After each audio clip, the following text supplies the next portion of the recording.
So welcome to episode 10 of my Indie or Outie series. And for this one, instead of doing a Indie or Outie, I said for every 10 episodes in this, I'm going to do a Indie Spotlight game where I take a game that I know have played quite a bit and really enjoy it, and I'm going to put it Indie Spotlight.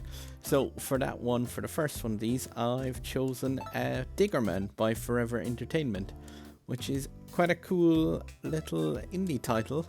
It weighs in at, I think, 340 megs. And I'll just go through it and show you the kind of beginnings of the game and why I found it fairly compelling. And yeah, like I said, just to show you an idea of kind of what I consider to be a really cool indie title. And you have your basic story of you're a dude with an axe and something in a hole pulls your partner down through it. And all you can do really at the start is you don't have any money.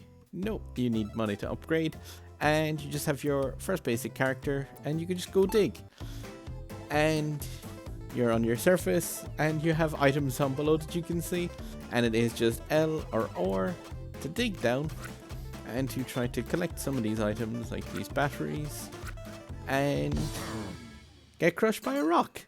And the first game of this will probably be something like that, and that's pretty much mostly what there is to Diggerman. Now, there is treasures and stuff to be collected as you work your way down through it, and you'll find disabilities to unlock these checkpoints, and then a different way that you can do it so that you can start off further and further down. But I'll go through one or two bits of these to get down to the end and rescue your missus. And yeah, that's pretty much what the gameplay cycle entails, but it is just a case of anything, say, that's on the left hand side of the pad will go left and anything on the right will go right. So by that I mean you can use L or R to do it, you can use left and right on the D-pad, you can use the analog like, oh, I went underneath a treasure chest and dead. Sounds 74 that time, but I really want to get the see, I've gone past actually where the treasure chests were, but yeah, so these show up as question marks because what's in the chest hasn't appeared here yet. But these would cost 5 coins to spawn down this far now, except for the fact that you don't really want to spawn starting off down there. You may as well start off at the start for the time being until you get up a few coins, and I'll show you a way that you make it so that you can actually progress down into this further without spending your coins immediately on just trying to get 1 or 2 little steps down further. So you collect your batteries and your coins and try and aim for the chests as you come down. Oh, there's one. And it gets darker and dead. And as you go down further, so you notice it's like you start off with just cool, got one of the exhibits. So now you can go back up to the home once you collect some of those treasures, and you get these little exhibits at the top, and you can collect coins from those they all have like a varying different time limit, and they all grant a different amount of coins as well. So that one gives me 3 coins every minute and a half. So every minute and a half of real time you can pop back up to the surface, get your money collection for those. Some more kids and stuff run in, play with them. I say kids, 2 or 3 of those are grey haired and have beards. But yeah, they come in, play with the exhibits. Now, you also have characters inside here which can be unlocked. And the cool thing with it is, like, the characters give you a different battery life, and there's different kind of rarities, which don't make too much difference other than the amount of coins that they contribute.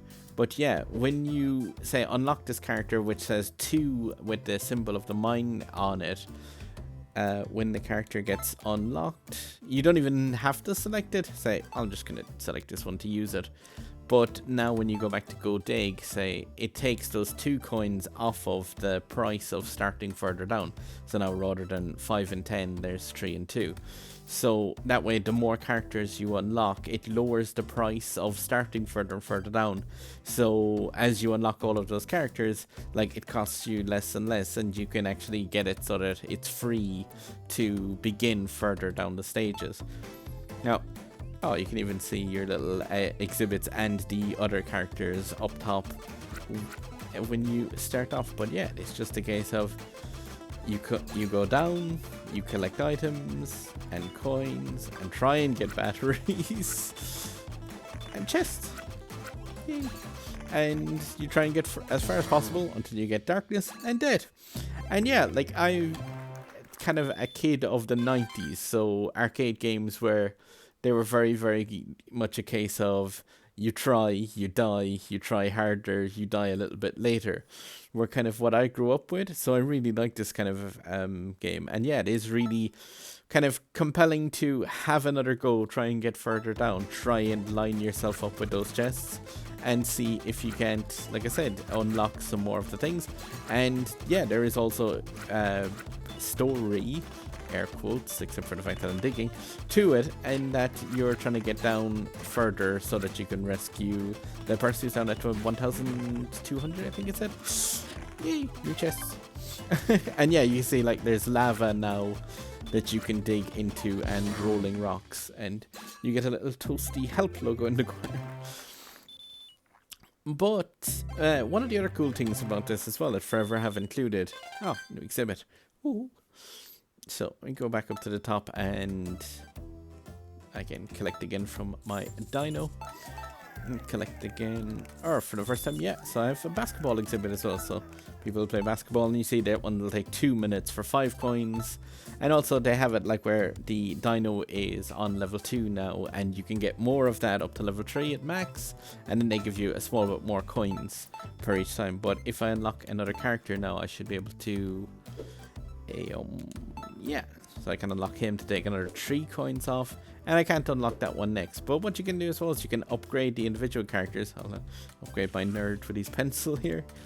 And then when you go dig, you'll see that the price is now completely removed off of starting on the 50 blocks down. And that's how you progress your way down through the stage. What I was saying was quite cool with this as well is I was playing that with the controller. But Forever have also included keyboard support for this on the Switch, which this might get a bit on the loud side, and I apologize in advance, but yeah, you can use A and D if you throw in any USB keyboard and the space key to select. And I just kind of find it slightly faster to tap my way down through the puzzles using the keyboard, which does also mean that you're competing with the speed against trying to use your eyes to see where you're actually going, because obviously you can end up digging yourself into trouble or below a treasure chest quite quickly if you're not watching where you're going. But yeah, the keyboard support. I was like, do I go in the cobwebs or do I go in the lava? I'll go in the lava.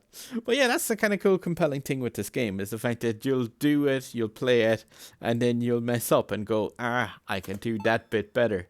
And when you go dig, yeah, you can just, like I said, restart it. And yes, I'm starting on the snake stage this time, so if I die, the cursor should remain there as well. So, I can't dig around through the set. But yeah, the cursor will remain on the thing, and with the keyboard, all you need to do is hit the space key, and it'll select what's underneath the cursor. Oh no. Why did I duck out of the way of the batteries? More treasure. And darkness. And death. C'est la vie. And watering can. So you can take a look back to the surface, and you can control the game completely with the keyboard. It's just yeah, you use the X key for that, and I have it's a little garden for the neighborhood. And yeah, as you get more and more of these items, more and more characters, and it becomes more kind of lively up top. And Yeah, it's kind of cool in the fact that, like, obviously stuff costs more and more and more as you go through the game, but if you go back and do the stages so that you complete all of the artifacts as you go down, you get more and more kind of credits gifted to you, so you can, yeah, unlock more as long as you kind of play through the game and unlock the stuff properly as you go along. But yeah, I'll leave it at that, and I just said I'd do, like I said, a spotlight on a game that should definitely be indie for anyone's Switch. That's one I definitely recommend because, yeah, like I say, it's 340 megs. It's regularly on sale. I think I picked it up when it was around 99 cent. So €1 or $1 pretty much in most regions. I think the normal price for it's about a $5. And you can see it sometimes as low on the US eShop. This game goes down like to 50 cent and 25 cent and stuff. So just if you see it there and that looks like something that might be interesting to you guys, just yeah, give it a look and see what you think. Leave a message down in the comments if you've played this and see what you think of it. But I'll leave it at that, and we'll see you next time for another random first look game on Indie or Outie. Now, good luck, guys.